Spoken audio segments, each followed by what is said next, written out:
If you want the best schemes created by the best players in the world, head over to acemadden.com, get yourself a membership, and make sure to use code ACE for 10% off at checkout.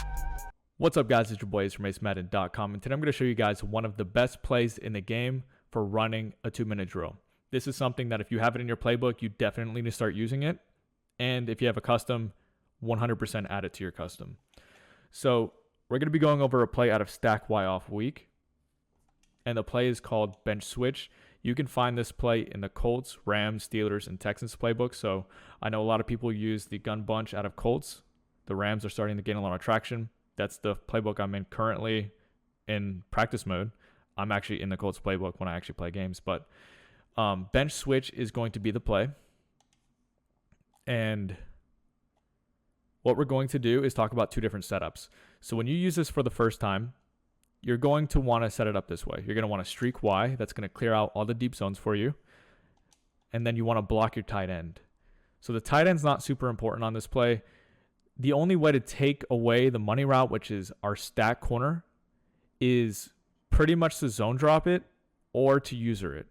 So what you want to do is catch them off guard, not on their zone drops yet. And then when they start zone dropping, it'll take the stack away or the stack corner away.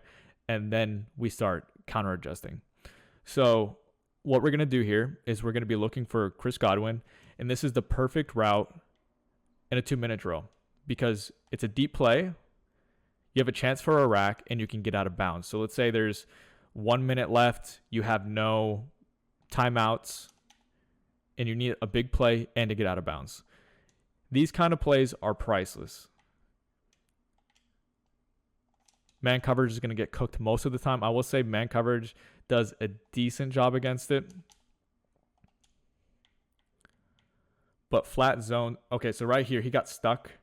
We got lucky, but he did get stuck. So that's typically not going to happen. He will get over stock flat zones every time. So right here, get out of bounds.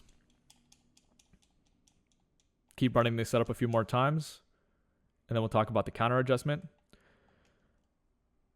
The running back ran this kind of slow. Typically, he's going to cook man coverage. Gio Bernard's not really the fastest guy in the world. This is probably just like an engage 8. Let's see. You have this backside dig. He's going to be really helpful for any kind of blitz. Right here, it's a flat zone. Passing it up, rack it, get out of bounds. And then when you start using this a couple times, people will start adjusting. They might try manning him up. They might try the zone drops. And what you're going to do at that point is you're just going to drag your tight end. So keep in mind, you're not going to have as much time to hit this corner route, but you're going to have an opportunity for a lot of yards with the drag. Let's go ahead and set it up like this.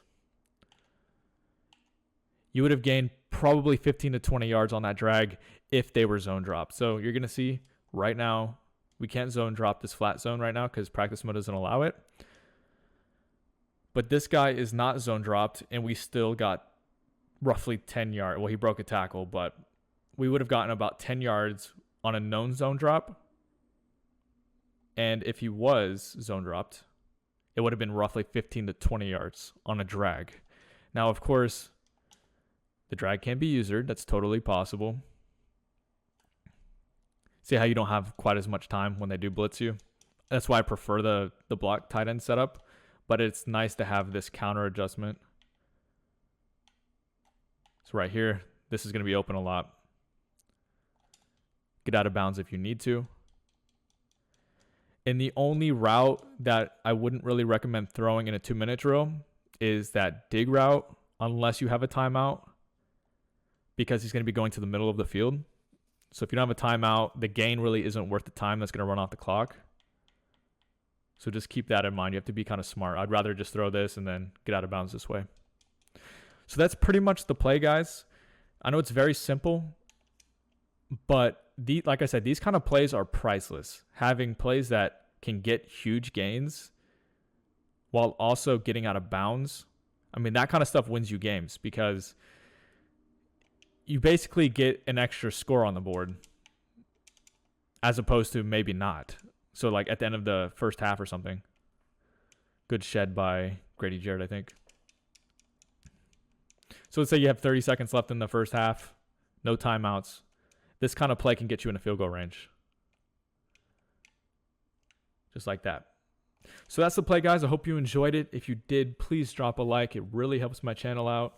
And as always, if you want daily Madden 22 content, make sure you subscribe. I'll see you guys tomorrow.